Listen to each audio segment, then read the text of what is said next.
démission ya Vital Kamerhe yango nde batu baza kolobela mais ba réalité à fond batu baza ko toucher yango te. Merci na bandeko na ngai balandi ya Chronique du Net TV, c'est grâce à vous nde chronique eza ko résister. Bozala côté musique, côté politique, en tout cas toza assemble tango komi makambo ya éveil patriotique.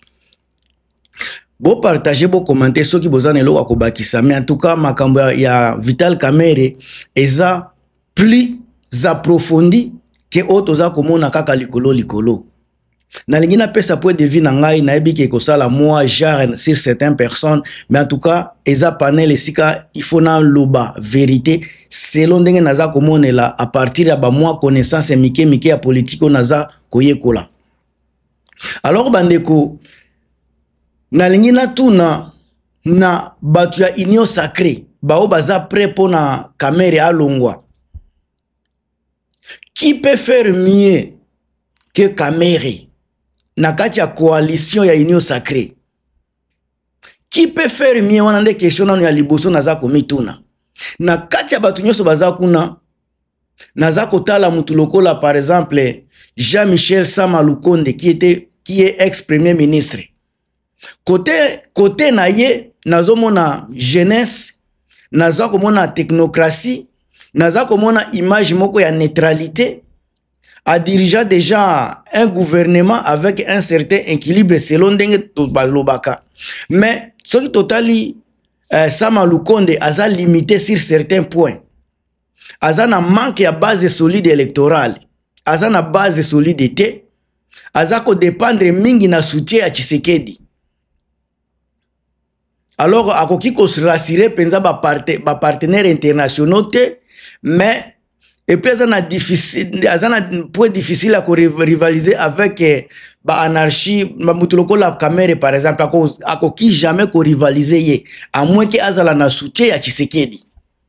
Botali pe mutuloko la Mboso ex-président de l'Assemblée nationale aza na kolo ba force na ye eza expérience parlementaire o aza nango aza mutu moko tokolo ba pe aza mutu ba compromis. Aza figure respecté au sein de l'élite politique to lo bape bongo pe na kati ya union sacrée, mais aza pe na ba limite na ye. Age na ye eza avancé et puis aza mobilisateur ya publicité, aza mobilisateur te. Alors ce totali pe Augustin Kabuya parce que ye pe aza parmi ba union sacrée, Augustin Kabuya aza influent na kati ya base ya IDPS. À part ça aza na eloko mususu te. Alors aza pe na sens wana akozala pe limité sur le plan ya national, aza limité kaka na base ya bato ya IDPS. Aza pe souvent critiqué na style na ya ba populiste, aza vraiment mutu te. Aza kaka mutu moko bien pona makambo ya IDPS, mais pona ko incarner leadership o ekoki ko booster ekoki ko ningisa Kamerhe na ndimite ki akozala na eloko wana. Botali pe mutu lokola Modeste Bahati Lukwebo azalaki pe président ya Sénat. Force na ye aza na expérience, foko lo baza na expérience, aza mutu aza na force moko akoki ko mema partir ya Est comme Vital Kamerhe. Aza pe na parti o eza structuré avantage na ye, mais tangu to komi na ba limite na ye azana ba réputation ya un politicien calculateur. Wana eza déjà eloko moko ko bumaye et puis ela populaire na ye eza penzate azana manque ya ba ela populaire azana ngote. Alors so to lobeli comme rival potentiel à Vital Kamerhe na niveau ya Est, oui, mais azana aura médiatique te. Akoki kozala nani opposant direct ya Vital Kamerhe na niveau ya Est, mais tango to kolobela par exemple aura politique Bahati Lukwebo azana ngote. Ba figure baza ebele moyena kota penana ba figure ebele ezate soto koti par exemple la mutuloko la François soki Rubota babenga ke soki Rubota bokena ba Jean-Pierre Liaou o ba Patrick Muyaya côté makambwana vraiment bango tu baza ko promettre mais côté sur le plan national bako tenir devant Kamere. Alors na katia union sacrée pour nanga personnellement, il y a personne qui combine aujourd'hui expérience oyo ezala sur le plan national et na ba réseau international oyo Vital Kamerhe azanango muto atamo côté na bangonyo sonoti kotanga peut-être Bahati Lukwebo à cause kaka ya est. Mais si les plans ya ba réseau internationaux no azanango te. Sama Lukonde pe aza pes okoki ko séduire l'international pour azana profil moko ya ba technocrate, mais aza malili aza penza kuna te. Kamera lekiye muna musika. Bango nyonso bokotala na profil na bango o nyonso bokobimisa. Oya kozala na profil oya koki kosala mieux que Vital Kamerhe à terme ba capacité ya mobiliser batu na balabala et puis na ko ya ba négociation ezala à coulisses. Je ne pense pas qu'il y a ça. Alors oyo nyonso toza komona eza ba coup politique eza ba positionnement politique et mutu eza kosala lelo Vital Kamerhe azala na ba motivation derrière ya tentative ya ko affaiblir Vital Kamerhe eza ba cause politique ba rivalité politique eza wana ba enjeux électoraux ezali wana ba lutte d'influence au sein même pouvoir na bango ezali wana.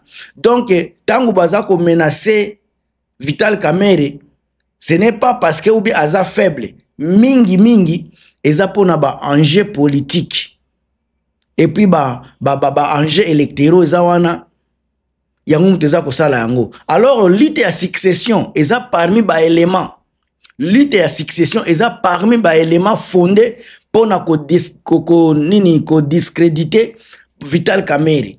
Alors Tshisekedi a déjà affaibli par ba crise sécuritaire et économique. Alors voir son avenir politique fragilisé, Kamerhe attaque l'allié historique mais aussi potentiel dauphin présidentiel, bah inquiétude sur certains par batuya IDPS ezako bima na batuya union sacrée.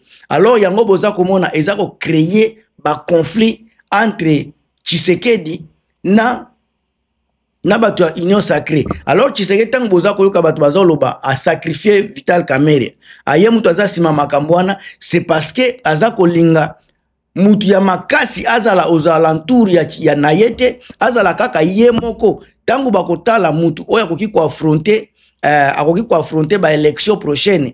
Il ne faut pas ezala mutu moko lokola Vital Kamerhe, il faut azala te, il faut ezala kaka Tshisekedi. Alors ba rivalité interne on a niveau ya union sacrée bozomona bien que Vital Kamerhe azako contrôler une bonne partie ya base électorale ya est.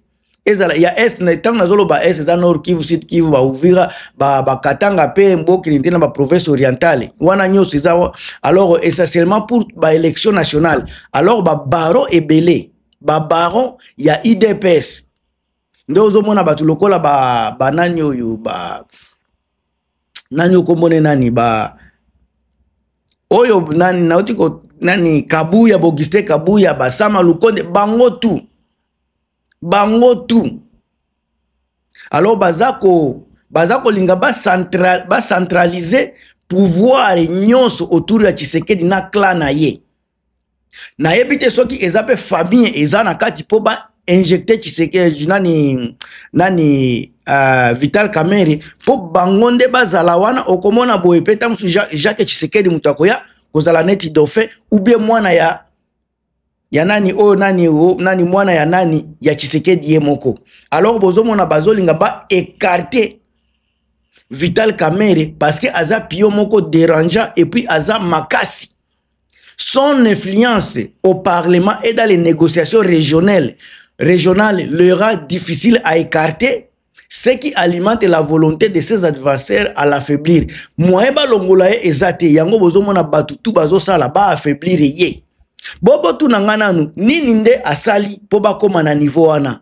motif moko ya grave ezate motif ya kolongola nani Vital Kamerhe ezate alors ezande ba banini ba rival politique na ye batu baza ko créer eloko wana yango bozomona baza na système baza ko batu bakomi na jalousie et puis na fort na baza ko banga pe retour à force ya Vital Kamerhe après condamnation na ye boyebi et puis réhabilitation na ye il est perçu comme un rescapé politique.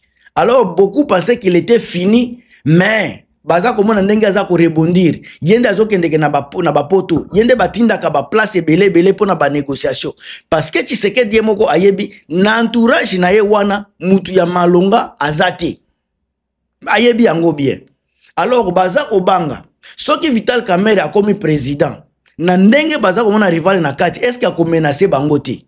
Yango bozomona bazolinga ba éliminer ye aza la président akende na ba élection présidentielle été baza ko sala moyen so ba étouffer ye ba latisa ye nini ba crime casier judiciaire na ye ebeba a se présenter na ba élection eza koya.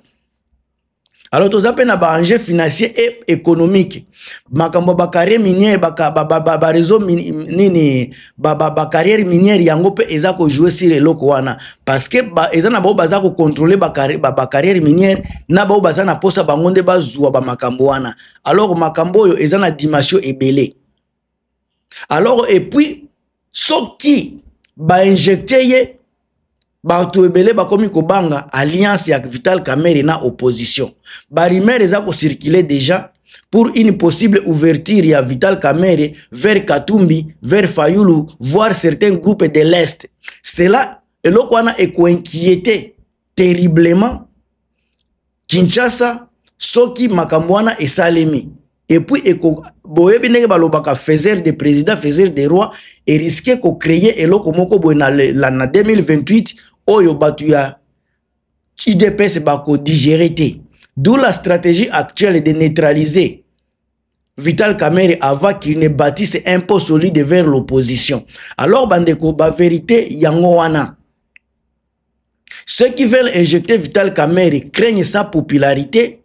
Ceux qui ne veulent pas Vital Kamerhe ont peur de son ancrage régional, sa capacité à survivre politiquement et son potentiel présidentiel à 2028. Et l'Okwana Yangowana. Leur motivation principale est de préserver l'hégémonie du clan Tshisekedi et de l'empêcher empêcher l'émergence des dauphin alternatifs capables de renverser les équilibres. Est-ce que vous savez une émission? Vous savez une analyse? Ce qui a solo, botia ba commentaire, ba point de vue na bino, mais en tout cas, boko tenga, sur 10, vous pouvez singa combien na point de vue na nga oyo. Ngam tu bino Gilmas, en tout cas, merci ko zalawana po na ngai. To continuer toujours ko lobela Congo, et veut patriotique, c'est très important pour na biso ba congolais na kilelo. Parce que notre pays va mal. Partagez, commentez, on est ensemble.